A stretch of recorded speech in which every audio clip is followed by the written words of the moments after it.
नमस्कार दोस्तों, कथा मंथन में मैं सुनीता आप सबका स्वागत करती हूँ। कथा मंथन में पेश है यशपाल जी की और एक कहानी, करवा का व्रत। तो चलिए शुरू करते हैं। करवा का व्रत। कन्हैया लाल अपने दफ्तर के हमजोलियों और मित्रों से 2-3 बरस बड़ा ही था, परंतु ब्याह उसका उन लोगों के बाद हुआ। उसके बहुत अनुरोध करने पर भी साहब ने उसे ब्याह के लिए सप्ताह भर से अधिक छुट्टी न दी थी। लौटा तो उसके अंतरंग मित्रों ने भी उससे वही प्रश्न पूछे जो प्रायः ऐसे अवसर पर दूसरों से पूछे जाते हैं, और फिर वही परामर्श उसे दिए गए जो अनुभवी लोग नवविवाहितों को अक्सर दिया करते हैं। हेमराज को कन्हैया लाल समझदार मानता था। हेमराज ने समझाया, बहू को प्यार तो करना ही चाहिए, पर प्यार से उसे बिगाड़ देना, सिर चढ़ा लेना ठीक नहीं। औरत सरकश हो जाती है। जो आदमी को उम्र भर जोरू का गुलामी बना रहना पड़ता है, उसकी ज़रूरतें पूरी करो पर रखो अपने काबू में। मारपीट बुरी बात है, पर यह भी नहीं कि औरत को मर्द का डर ही ना रहे। डर तो बहुत ज़रूरी है। मारे नहीं तो कम से कम गुर्रा तो ज़रूर दे। 3 बात उसकी मानो तो एक में ना भी कर दो। यह ना समझ ले कि जो चाहे करे वह या कर सकती है या तुमसे करा सकती है। उसे तुम्हारी खुशी नाराज़गी की परवाह है। हमारे साहब जैसा हाल ना हो जाए। मैं तो देखकर हैरान हो गया हूँ। एम्पोरियम से कुछ चीज़ें लेने के लिए जा रहे थे, जो घरवाली को पुकार कर पैसे लिए। बीवी ने कह दिया, कालीन इस महीने रहने दो, अगले महीने सही। तो भीगी बिल्ली की तरह बोले, अच्छा। मर्द को रुपया पैसा तो अपने पास में रखना चाहिए, मालिक तो मर्द है ना। कन्हैया के विवाह के समय नक्षत्रों का योग ऐसा था कि ससुराल वाले लड़की की विदाई कराने के लिए किसी तरह तैयार नहीं हुए। अधिक छुट्टी नहीं थी, इसलिए गौने की बात फिर पर ही टल गई थी। एक तरह से अच्छा ही हुआ। हेमराज ने कन्हैया को लिखा पढ़ा दिया कि पहले तुम ऐसा मत करना कि वह समझे कि तुम उसके बिना रह नहीं सकते या बहुत खुशामद करने लगे। अपनी मर्जी रखना, समझे। औरत और बिल्ली की जात एक। पहले दिन के व्यवहार का असर उस पर सदा रहता है, तभी तो बिल्ली के आते ही पहले दिन हाथ लगा दे तो फिर रास्ता नहीं पकड़ती। तुम कहते हो पढ़ी लिखी है, तो तुम्हें और भी चौकस रहना चाहिए। पढ़ी लिखी यूं भी मिजाज दिखाती है। निस्वार्थ भाव से हेमराज की दी हुई सी कन्हैया ने पल्ले बांध ली। सोचा, मुझे बाजार होटल्स में खाना पड़े या खुद चौका बर्तन करना पड़े तो शादी के लाभ ही क्या, इसलिए वह लाजो को दिल्ली ले आया। दिल्ली में सबसे बड़ी दिक्कत है मकान की। रेलवे में काम करने वाले कन्हैया के जिले के बाबू ने उसे अपने क्वार्टर का एक कमरा और रसोई की जगह सस्ते किराए पर दे दी। 100-1.25 साल में मजे मजे में चल रहा था। लाजवंती अलीगढ़ में 8वीं जमात तक पढ़ी थी। बहुत सी चीज़ों के शौक थे, कई ऐसी चीज़ों के भी जिन्हें दूसरे घरों की लड़कियां या नई ब्याही बहुओं को करते देख मन मारकर उसे रह जाना पड़ता था। उसके पिता और बड़े भाई पुराने ख्याल के थे। सोचती थी ब्याह के बाद सही उन चीज़ों के लिए कन्हैया से कहती। लाजो के कहने का ढंग कुछ ऐसा था कि कन्हैया का दिल इनकार करने को ना करता, पर इस ख्याल से कि वह बहुत सरकश ना हो जाए, 2 बात मानकर तीसरी पर इनकार भी कर देता। लाजो मुंह फुला लेती। लाजो मुंह फुलाती तो सोचती कि मनाएंगे तो मान जाऊंगी, आखिर तो मनाएंगे ही ना। पर कन्हैया मनाने की अपेक्षा डांट ही देता। एक आध बार उसने थप्पड़ भी चला दिया। मनौती की प्रतीक्षा में जब थप्पड़ पड़ जाता है तो दिल कटकर रह जाता है, और लाजो अकेले में फुट फुट कर रोती। फिर उसने सोच लिया, चलो किस्मत में यही है तो क्या हो सकता है। वह हार मानकर खुद ही बोल पड़ती। कन्हैया का हाथ पहले ही दो बार तो क्रोध की बेबसी में चला था, पर जब चल गया तो उसने उसे अपने अधिकार और शक्ति का अनुभव होने लगा। अपनी शक्ति के अनुभव करने के नशे में बड़ा नशा दूसरा कौन सा होता है। इस नशे में राजा देश परदेश समेटते जाते हैं, जमींदार गांव पर गांव और सेठ मिल पर बैंक खरीदते चले जाते हैं। इस नशे की सीमा नहीं। यह चस्का पड़ा तो कन्हैया के हाथ उतना क्रोध आने की प्रतीक्षा किए बिना ही चल पड़ते थे। मार से इलाज शारीरिक पीड़ा तो होती ही थी, पर उससे अधिक होती थी अपमान की। ऐसा होने पर वह कई दिनों के लिए उदास हो जाती। घर का सब काम करती, बुलाने पर उत्तर भी दे देती। इच्छा न होने पर भी कन्हैया की इच्छा का विरोध न करती, पर मन ही मन सोचती रहती, इससे तो अच्छा है मर जाऊं। और फिर समय पीड़ा को कम कर देता। जीवन था तो हंसने और खुश रहने की इच्छा भी फूट भी पड़ती, और लाजो हंसने लगती। सोच यह लिया था कि मेरा पति ऐसा है, जैसा भी है मेरे लिए यही अब सब कुछ है। जैसा यह चाहता है वैसे ही मैं भी चलूं। लाजो के सब तरह अधीन हो जाने पर भी कन्हैया की तेजी बढ़ती ही जा रही थी। वह जितनी अधिक बेपरवाही और स्वच्छंदता लाजो के प्रति दिखा सकता, अपने मन से उतना ही अधिक अपनी समझने और प्यार का संतोष कर पाता। कवार के अंत में पड़ोस की स्त्रियां करवा चौथ के व्रत की बात करने लगी। एक दूसरे को बता रही थी कि उनके मायके से करवे में क्या क्या आया है। पहले बरस राजू का भाई आकर करवा दे गया था। इस बरस भी वह प्रतीक्षा में थी कि जिनके मायके शहर से दूर थे उनके यहाँ मायके से रुपए आ गए थे। कन्हैया अपनी चिट्ठी पत्री दफ्तर के पते पे ही मंगाता था। दफ्तर से आकर उसने बताया, तुम्हारे भाई ने करवे के 2 रुपये भेजे हैं। करवे के रुपए आ जाने से ही लाजो को संतोष हो गया। सोचा, भैया इतनी दूर कैसे आते। कन्हैया दफ्तर जा रहा था तो उसने अभिमान से गर्दन कंधे पर टेढ़ी कर और लाड़ के स्वर में याद दिलाया, हमारे लिए सरगी में क्या क्या लाओगे। और लाजो ने ऐसे अवसर पर लाई जाने वाली चीज़ें याद दिला दी। लाजो पड़ोस में कह आई थी कि उसने भी सरगी का सामान मंगाया है। करवा चौथ का व्रत भला कौन ही हिंदू स्त्री नहीं करती। जन्म जन्म यही पति मिले, इसलिए तो दूसरे व्रतों की परवाह न करने वाली पढ़ी लिखी स्त्रियां भी इस व्रत की उपेक्षा नहीं करती। अवसर की बात, उस दिन कन्हैया लंच की छुट्टी में साथियों के साथ कुछ ऐसे काबू में आ गया कि 3.25 रुपये खर्च हो गए। वह लाजो का बताया सरगी का सामान घर नहीं ला सका। कन्हैया खाली हाथ घर लौटा तो लाजो का मन बुझ गया। उसने गम खाना सीख कर उठना तो छोड़ ही दिया था, परंतु उस सांझ मुंह लटक ही गया। आंसू पोंछ लिए और बिना बोले चौक के बर्तन में और काम में लग गई। रात के भोजन के समय कन्हैया ने देखा कि लाजो मुंह सुजाए है, बोल नहीं रही है, तो अपनी भूल कबूल कर उसे मनाने या कोई और प्रबंध करने का आश्वासन देने के बजाय उसने उसे डांट दिया। लाजो का मन और भी बिगड़ गया। कुछ ऐसा ख्याल आने लगा, इन्हीं के लिए तो व्रत कर रही हूँ और यही ऐसी रुखाई दिखा रहे हैं। मैं व्रत कर रही हूँ कि अगले जन्म इनसे ब्याह हो और मैं सुहा ही नहीं रही हूँ। अपनी उपेक्षा और निरादर से रोना आ गया। कुछ खाते ना बना, ऐसे ही सो गई। तड़के पड़ोस में रोज की अपेक्षा जल्दी ही बर्तन भांडे खटकने की आवाज़ आने लगी। लाजो को याद आने लगा, शांति बता रही थी कि उसके बाबू सरगी के लिए फेनियाँ लाए हैं।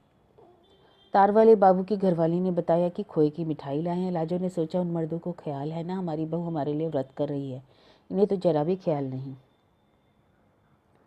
लाजो का मन इतना खिन्न हो गया कि सरगी में उसने कुछ भी ना खाया। ना खाने पर भी पति के नाम का व्रत कैसे ना रखती।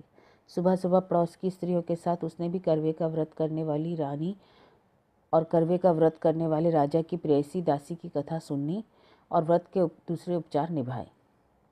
खाना बनाकर कन्हैया लाल को दफ्तर जाने के समय खिला दिया। कन्हैया ने दफ्तर जाते समय देखा कि लाजो मुंह सुजाए है। उसने फिर डांटा, मालूम होता है 2-4 खाए बिना तुम सीधी नहीं होगी। लाजो को और भी रुलाई आ गई। कन्हैया दफ्तर चला गया तो वह अकेली बैठी कुछ देर रोती रही। क्या जुल्म है, इन्हीं के लिए व्रत कर रही हूँ और इन्हें गुस्सा भी आ रहा है। जन्म जन्म यही मिले इसलिए मैं भूखी मर रही हूँ। बड़ा सुख मिल रहा है ना, अगले जन्म में और बड़ा सुख देंगे। यही जन्म निभाना मुश्किल हो रहा है। इस जन्म में तो मुसीबत से मर जाना अच्छा है। दूसरे जन्म के लिए वही मुसीबत पक्की कर रही हूँ। लाजो पिछली रात भूखी थी। पिछली दोपहर के पहले का ही खाया हुआ था। भूख के मारे कुड़मुड़ा रही थी और उस पर पति का निर्दयी व्यवहार। जन्म जन्म कितने जन्म तक उसे ऐसा ही व्यवहार सहना पड़ेगा, सोचकर लाजो का मन डूबने लगा। सिर में दर्द होने लगा और वह धोती के आंचल सिर बांधकर खाट पर लेटने लगी तो झिझक गई। करवे के दिन बान पर नहीं लेटा या बैठा जाता। वह दीवार के साथ फर्श पर ही लेट रही। लाजो की पड़ोसिनों की पुकार सुनाई दी। वे उसे बुलाने आई थी। करवा चौथ का व्रत होने के कारण सभी स्त्रियां उपवास करके भी प्रसन्न थीं। आज करवे के कारण नित्य की तरह दोपहर के समय सीने पिरोने कारण बुनने का काम किया नहीं जा सकता। करवे के दिन सुई सिलाई चरखा छुआ नहीं जाता। काज से छुट्टी थी और विनोद के लिए ताश या जुए की बैठक जमाने का उपक्रम हो रहा था।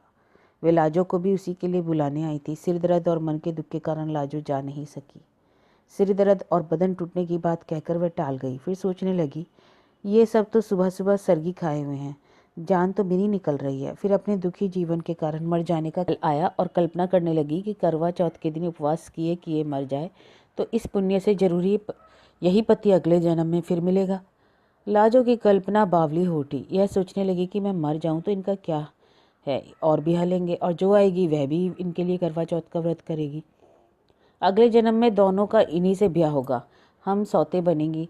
सौत का ख्याल उसे और भी बुरा लगा। फिर अपने आप समाधान हो गया, नहीं, पहले मुझसे ब्याह होगा, मैं मर जाऊंगी तो दूसरी से होगा। उसने उपवास के इतने भयंकर परिणाम की चिंता से मन अधूरे उठा। भूख अलग व्याकुल किए जा रही थी। उसने सोचा, क्यों मैं अपना अगला जन्म भी बर्बाद करूं। भूख के कारण शरीर निढाल होने पर भी खाने के लिए मन नहीं हो रहा था। परंतु उपवास के परिणाम की कल्पना से मन मन क्रोध से जल उठी। वह उठ खड़ी हुई। कन्हैया लाल के लिए उसने सुबह से जो खाना बनाया था उसमें से बची 2 रोटियां कटोरदान में पड़ी थी। लाजो उठी और उपवास के फल से बचने के लिए उसने मन को वश में कर 1 रोटी रूखी ही खा ली और 1 गिलास पानी पीकर लेट गई। मन बहुत खिन्न था। कभी सोचती ठीक ही तो किया, अपना अगला जन्म क्यों बर्बाद करे। ऐसे पड़े पड़े झपकी आ गई। कमरे की किवाड़ पर धमधम सुनकर लाजो ने देखा रोशनदान से प्रकाश की जगह अंधकार भीतर आ रहा था। समझ गई दफ्तर से लौटे। उसने किवाड़ खोले, चुपचाप एक और हट गई। कन्हैया लाल ने क्रोध से उसकी तरफ देखा।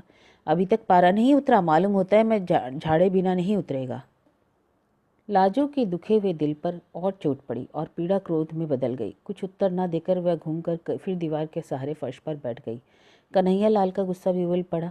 यह अकड़ है, आज तुझे ठीक कर ही दूं, उसने कहा और लाजो को बांह से पकड़कर खींचकर गिराते हुए 2 थप्पड़ पूरे हाथ के जोर से ताबड़तोड़ जड़ दिए और हाफते हुए लात उठाकर कहा, और मिजाज दिखा, खड़ी हो सीधी। लाजो का क्रोध भी सीमा पार कर चुका था।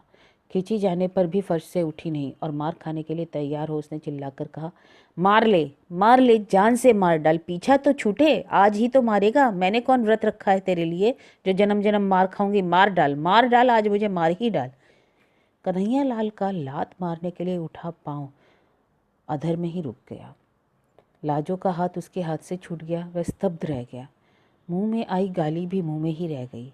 ऐसे जान पड़ा कि अंधेरे में कुत्ते के धोखे से जिस जानवर को मार बैठा हो उसकी घुर्राहट से जाना कि वह शेर था, या लाजो को डांट और मार सकने का अधिकार एक भ्रम ही था।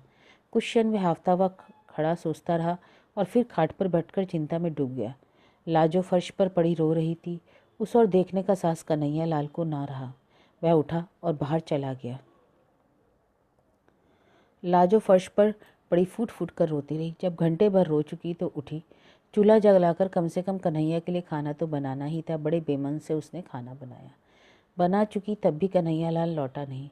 लाजो ने खाना ढक दिया और कमरे में किवाड़ उकड़ाकर फिर फर्श पर लेट गई। यही सोच रही थी, क्या मुसीबत है ये ज़िंदगी, यही झेलना था तो पैदा क्यों ही, मैंने क्या किया था जो मारने लगे। किवाड़ों के खुलने का शब्द सुनाई दिया। वह उठने के लिए आंसुओं से भीगे चेहरे को आंचल से पोंछने लगी। कन्हैया लाल ने आते ही एक नज़र उसकी ओर डाली और उसे पुकारे बिना ही दीवार के साथ बिछी चटाई पर चुपचाप लेट गया। कन्हैया लाल के ऐसे चुप बैठ जाना नई बात थी, पर लाजो गुस्से में कुछ ना बोल रसोई में चली गई। आसन डाल थाली कटोरी पर रख खाना परोस दिया। लोटे में पानी लेकर हाथ धुलाने के लिए खड़ी थी। कन्हैया लाल नहीं आया तो उसे पुकारना ही पड़ा। खाना परस दिया है। कन्हैया लाल आया तो हाथ नल से धोकर झाड़ते हुए भीतर आया। अब तक हाथ धुलाने के लिए लाजो ही उठकर पानी देती थी। कन्हैया लाल 2 ही रोटी खाकर उठ गया। लाजो और देने लगी तो उसने कहा, और नहीं चाहिए। कन्हैया लाल खाकर उठा तो रोज की तरह हाथ धुलाने के लिए ना कहकर नल की ओर चल पड़ा। लाजो मन मारकर स्वयं खाने बैठी तो कद्दू की तरकारी बिल्कुल कड़वी हो रही थी। मन की अवस्था ठीक न होने से हल्दी नमक 2 बार पड़ गया था। बड़ी लज्जा अनुभव हुई। हाँ, इन्होंने तो कुछ भी नहीं कहा, यह तो जरा कम ज़्यादा हो जाने पर डांट देते थे। लाजो से दुख से खाया नहीं गया। यूं ही कुल्ला कर हाथ धोकर इधर आई कि बिस्तर ठीक करते चौका फिर समेट देगी। देखा तो कन्हैया लाल स्वयं ही बिस्तर झाड़कर बिछा रहा था। लाजो जिस दिन से इस घर में आई थी ऐसा कभी नहीं हुआ था। लाजो ने शर्माकर कहा, मैं आ गई हूँ, रहने दो, किए देती हूँ, और पति के हाथ से दरी चादर पकड़ ली।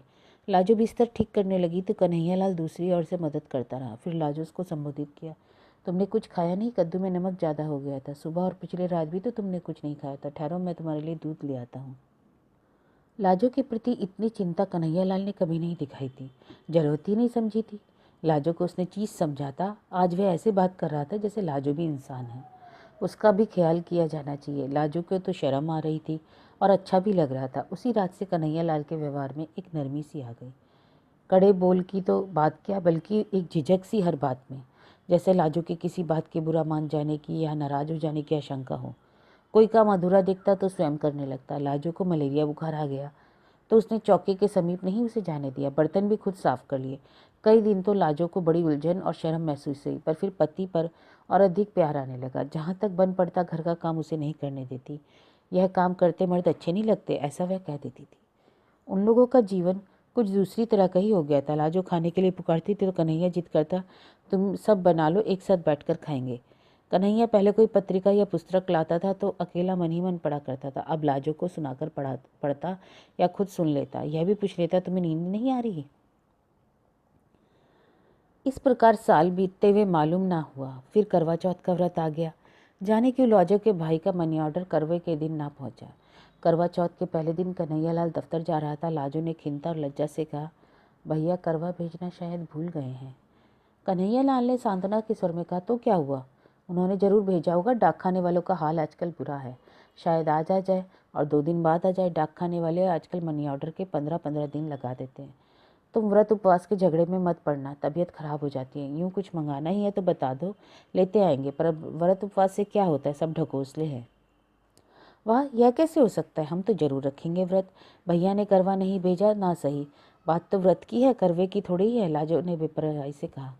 संध्या समय कन्हैया लाल आया तो रुमाल में बंधी छोटी गांठ लाजो को थमाकर बोला, लो फैनी, मैं ले आया, पर व्रत के झगड़े में मत पड़ना। लाजो ने मुस्कुराते हुए रुमाल अलमारी में रख दिया।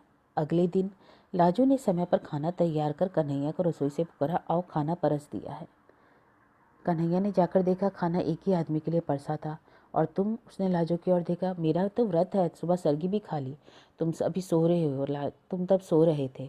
लाजो ने मुस्कुराकर प्यार से बताया, तो यह बात है, तो फिर हम भी व्रत रखेंगे। आसन से उठते हुए कन्हैया लाल ने कहा। लाजो ने पति का हाथ पकड़ते हुए समझाया, क्या पागल हो, कहीं मर्द भी करवा चौथ का व्रत रखते हैं? तुमने सरगी भी तो नहीं खाई? नहीं नहीं नहीं, यह कैसे हो सकता है? कन्हैया नहीं माना। तुम अगले जन्म में मेरी जरूरत है तो क्या तुम्हारी जरूरत मुझे नहीं है? तुमने मेरे लिए व्रत रखा तो मैं तुम्हारे लिए नहीं व्रत रखूंगा। लाजो पति की ओर कातर आंखों से देखती हुई हार मान गई। पति के उपास से दफ्तर जाने पर उसका हृदय गर्व से फूलना नहीं समा रहा था।